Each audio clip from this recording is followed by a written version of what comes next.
오늘은 부러지는 손톱을 강화하는 천연 성분 4가지를 소개한다. 보통 손톱을 강화하는 영양제로 부러지는 손톱을 치료한다. 손톱이 부러지거나 막이 벗겨지는 이유는 다음의 2가지 이유 때문이기 때문이다. 첫 번째 이유는 손을 물에 많이 담그는 경우이다. 물에 손을 많이 담그면 손톱이 약해져 보기 싫은 상태가 된다. 그리고 다른 이유는 식단 때문이다. 철분과 칼슘을 충분하게 챙겨 먹지 않으면 손톱이 약해져 쉽게 부러지는 경향이 있다. 화학 제품 대신 천연 성분으로 치료해보면 어떨까? 그래서 부러지는 손톱 치료에 도움이 되는 천연 성분에 관해 알아보자. 부러지는 손톱을 강화하는 천연 성분 4가지. 철분과 칼슘 수치는 병원에 가야 확인할 수 있지만 집에 있는 천연 성분으로 보기 싫게 부러진 손톱을 치료할 수 있다. 1.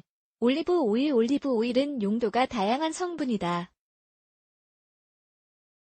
쉽게 부러지는 손톱 치료에 사용할 수 있을 뿐만 아니라 건조한 피부에 사용해도 효과가 좋다. 올리브 오일의 성분 덕에 이런 효과가 있다고 입증되었다.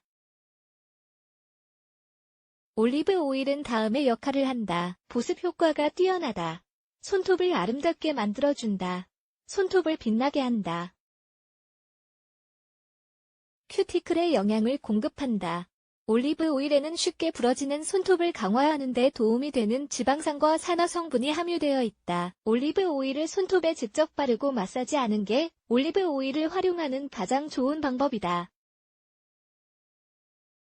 밤에 이렇게 하고 씻지 않고 그냥 자는 게 좋다. 오일이 손톱에 깊이 스며들도록 하기 위해서다. 2. 아보카도 오일. 아보카도는 오메가-3 지방산이 풍부하다. 아보카도는 쉽게 부러지는 손톱에 좋은 건강한 지방 등의 성분이 풍부하게 함유되어 있다. 이 오일은 보습, 영양, 재생 효과가 있다. 시중에 판매하는 아보카도 오일을 구입해도 되지만 집에서 만들어 사용해도 된다. 아보카도 껍질을 벗기고 그릇에 담아 으깬 다음 손톱에 바른다. 마늘. 쉽게 부러지는 손톱에 마늘을 활용하는 방법에 관해 들어본 적 있을 것이다. 다음은 손톱에 마늘을 활용하는 방법이다. 마늘을 잘라 물이 담긴 그릇에 넣는다. 잠시 그대로 둔다. 잠시 후 손을 물에 담그고 10분간 그대로 있는다. 실외에서 손톱의 물기를 말린다. 물기를 닦지 않고 그대로 말려야 마늘 성분이 손톱에 스며든다. 쉽게 부러지는 손톱을 치료하는 가장 좋은 천연 재료 중 하나는 마늘이다. 마늘은 항균 효과가 있어 손톱 진균증으로 인해 손톱이 부러지는 경우 특히 더 효과가 좋다. 매일 해고 좋다. 피마자유. 피마자유는 손톱에 수분을 공급한다. 손톱층에 침투하여 손톱을 튼튼하게 만들어준다. 피마자유는 지방산으로 구성되어 있다고 알려져 있다. 올리브 오일이나 아보카도 오일처럼 피마자유도 손톱에 바로 바르고 마사지한다.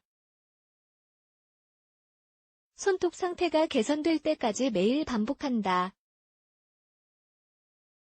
부러지는 손톱을 위한 마지막 팁에서 언급한 재료를 활용하여 쉽게 부러지는 손톱을 치료할 수 있지만 좀 더 빨리 회복될 수 있게 하고 같은 문제가 재발하지 않도록 하기 위해서 기억해야 할 점이 있다. 손을 오랫동안 물에 담궈야 할 때는 꼭 장갑을 낀다. 장갑은 손을 보호하기 때문에 같은 문제가 생기는 것을 예방해준다. 영양 부족으로 손톱이 부러지는 경우도 있다. 따라서 더 건강하게 먹는 것도 중요하다. 구체적인 방법은 영양사에게 물어보자. 손과 손톱을 관리하기 위한 목적으로 이 글에서 소개한 천연 성분을 활용하도록 하자. 손톱이 부러지지 않았더라도 평소에 좋은 상태로 관리하는 게 좋다. 손톱이 부러졌을 때 이 글에서 소개한 천연 재료를 활용해 본 적이 있는가? 효과는 어땠는가?